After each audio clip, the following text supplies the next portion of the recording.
반갑습니다. 좋은 날입니다. 오늘도 하나님의 은혜가 있는 금요일이 될 줄로 믿습니다. 잘 주무셨죠? 오늘 우리 함께 볼 말씀은 사무엘하 11장입니다. 오늘 사무엘하 11장 말씀 통해서 하나님이 또 귀한 깨달음 주시는 날 되기를 간절히 축복합니다. 사무엘하 11장은 다윗 하면 떠오르는 대표적 이야기 중에 한 가지입니다. 첫 번째는 아마 대부분 골리앗 이야기를 뽑을 거고요. 두 번째는 바로 밧세바 이야기, 오늘 본문으로 꼽을 겁니다. 그렇죠? 어쩌면 다윗의 가장 큰 오점, 흑역사, 지우고 싶은 것 중에 한 가지가 바로 이 밧세바 이야기가 아닌가 싶습니다. 자, 전쟁이 있을 때 참 이스라엘 강력했었습니다. 그걸 어떻게 할 수 있냐면 다윗이 굳이 전쟁에 나가지 않아도 될 만큼이었기 때문입니다. 그죠? 그래서 다윗은 예루살렘에서 쉬고 있었습니다. 잘 쉬고 있었으면 좋았을 텐데 옥상에 올라갔습니다. 옥상 올라간 게 뭐가 문제였겠습니까? 자기 주변에 도시를, 마을들을, 또 집들을 쭉 돌아봤습니다. 그게 큰 문제겠습니까? 근데 그때 딱 하필 목욕하는 아름다운 여인이 눈에 들어왔습니다. 목욕을 했다는 것도 문제겠지만 아름다웠다는 것도 문제가 될 수도 있겠죠, 그죠? 여기까지는 괜찮았습니다. 근데 그 여인이 누군지 궁금했어요. 뭘 또 그렇게 궁금할까요, 그죠? 아내도 많은데. 그래서 이제 누군지 알아보라 그랬더니 모르는 여자가 아니고 자기의 충성스러운 신하이자 지금 전쟁터에 나가 있는 용사 우리아의 아내였다는 것입니다. 그러면 그렇구나 하고 이제 넘어갈 수 있겠죠. 근데 어떻게 된 일인지 다윗은 그 우리아의 아내 밧세바를 데리고 와서 성관계를 맺습니다. 왜 그랬을까요, 그죠? 자, 그리고 난 다음에 이 밧세바는 바로 임신을 하게 됩니다.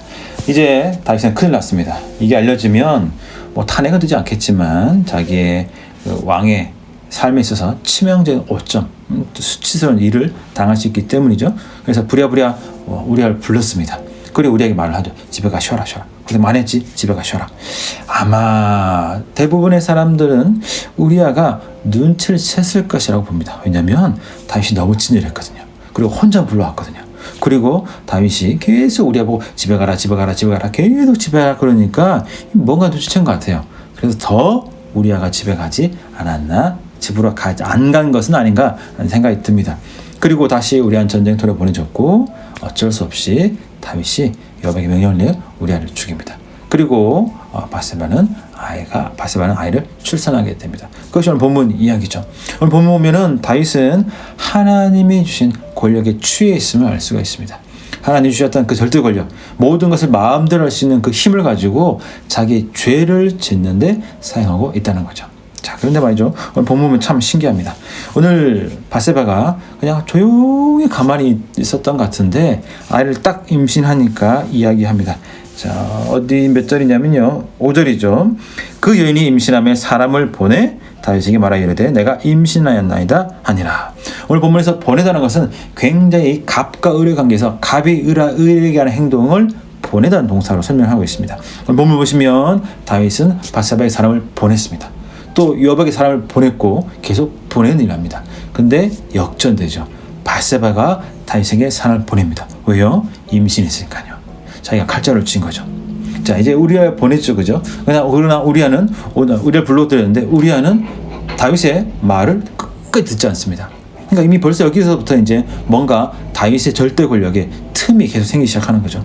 밧세바가 자기의 통제를 조금씩 벗어나기 시작했고 우리아도 다윗의 통제를 벗어났습니다. 요압도 마찬가지입니다. 그것을 어떻게 알 수 있을까요? 요압에게 명령을 내렸죠. 우리아만 죽게 하라. 그러나 요압은 그렇게 하지 않습니다. 우리아도 죽게 합니다. 우리아뿐만 아니라 다른 다윗의 용사도 같이 죽게 합니다. 그러면서 오늘 본문은 보내라는 단어를 써서 요압이 다윗에게 전령을 보냈다라고 말씀하고 있습니다. 그러니까 요압도 이제 눈치를 챈 거죠. 이건 다윗과 우리의 삶가 있구나 눈치챘습니다. 그래서 다윗이 시킨 일을 하긴 하지만 그대로 순종을 하지 않습니다. 그리고 전령도 마찬가지입니다. 전령을 보낼 때 요압이 두 가지 명령을 내리죠. 두 가지 말을 전합니다. 전쟁이 이렇게 됐습니다 라고 말을 하면 다윗 왕이 버럭 화를 낼 건데 그때 우리아가 죽었습니다 라고 말해라. 이 교묘한 함정이죠. 그죠? 만약에 그렇게 말했는데도 다윗이 계속 화를 내면 우리아와 별 관계 없는 거예요. 근데 다시 화를 내다가 우리아 죽은 이야기 듣고 화를 딱 멈추면은 이 뭔가 우리아 때문에 뭔가 일이 있었다라는 것을 요압이 알게 될 것이고 그렇게 해서 이런 메시지를 보냅니다. 그러나 전령은 말을 잘 듣지 않습니다. 그렇죠? 그래서 오늘 본문 잘 보시면은 전령은 요압의 이야기를 하긴 하지만 두 번 이야기하지 않고 한 번에 다 이야기합니다. 오늘 다윗은 권력에 취해서 죄를 지었습니다. 그 죄를 지은 것을 말미암아 탄탄하고 든든해 보였던 이스라엘의 그 관계가 다윗과의 관계가 깨지는 것을 볼 수 있습니다. 그렇죠? 바세바의 관계도 요압과의 관계도 우리아의 관계도 심지어 전령까지 이런 흔들리는 이스라엘 모습을 볼 수가 있습니다. 왜 그렇습니까? 다윗의 죄 때문입니다. 오늘 우리는 무엇에 취하느냐 굉장히 중요합니다. 술, 마약 때문에 1년에 300만 명 이상이 중단합니다. 전 세계적으로. 또 그뿐입니까? 명예, 지식, 돈 또는 영상, 성적인 것 또는 어떤 운동, 심지어 배우들은 자기가 좋아하는 배우 역할을 하다가 그 역에 취해가지고 좀 일상생활에 좀 이렇게 영향을 받는다 하는 그런 인터뷰 본 적이 있습니다.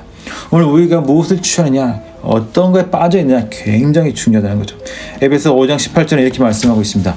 술 취하지 말라 이는 방탕한 것이니 오직 성령의 충만함을 받아라. 내가 술 취하지 말아야지, 담배 취하지 말아야지, 이상 영상 보지 말아야지, 내 저거 절제해야지 하는 것도 중요하지만 훨씬 더 중요한 것은 우리가 성령의 충만함으로 사는 것입니다.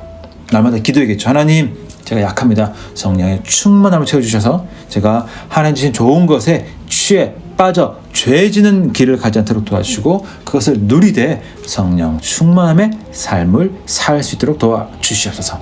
오늘 하나님 주신 좋은 것을 마음껏 누리는 성령 충만한 삶을 살고 취해서 죄짓는 삶을 살지 않을 수 있는 저와 여러분 모두가 되시기를 간절히 축복합니다. 오늘 하루도 잘 지내시고 저는 또 다음 주에 만나도록 하겠습니다.